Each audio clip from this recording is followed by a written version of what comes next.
Alright, welcome back. In this video, we're going to see how we can install trackers or codes directly on your WordPress website with SEOpress. Again, as I mentioned in the earlier video, you can replace quite a few plugins with SEOpress, the free and the pro version. One of them being Insert Header Footer plugin, where you are trying to insert codes to the website.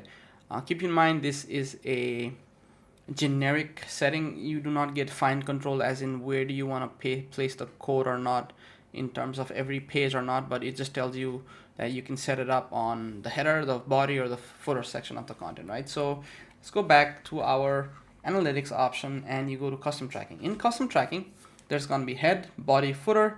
Let's say I'm not using Google Tag Manager right now and I want to implement Google Analytics 4 or Facebook Pixel directly on my website without using Tag Manager. There is a benefit, okay? There's a benefit of doing this.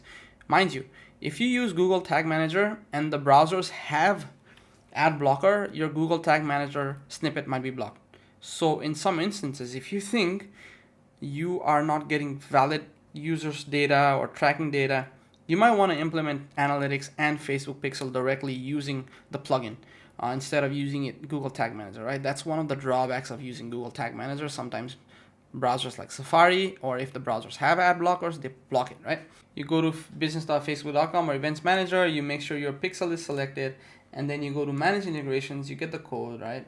Add to another website, install code manually. So you copy the code, the meta pixel code, and you add wherever you want. Usually it says you add it on the header section. So you just paste it over here. That's your Facebook pixel. Once it's pasted, you click save, and your data will be sent to Facebook. So it could be any code eventually. It could be if you use Hotjar, right? You could put that code. The Facebook pixel code is just the one we just showed right now. You might use other things like some review tools. I use quite a few, but again, it depends on how you want to implement it. If you want to put the code directly, then this is where you do it, on header, body, or footer. Mind you, it's a global setting.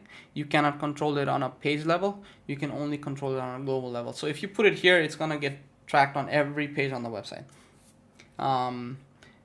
But that's how you implement third-party trackers on SEOpress easily with the analytics custom tracking option.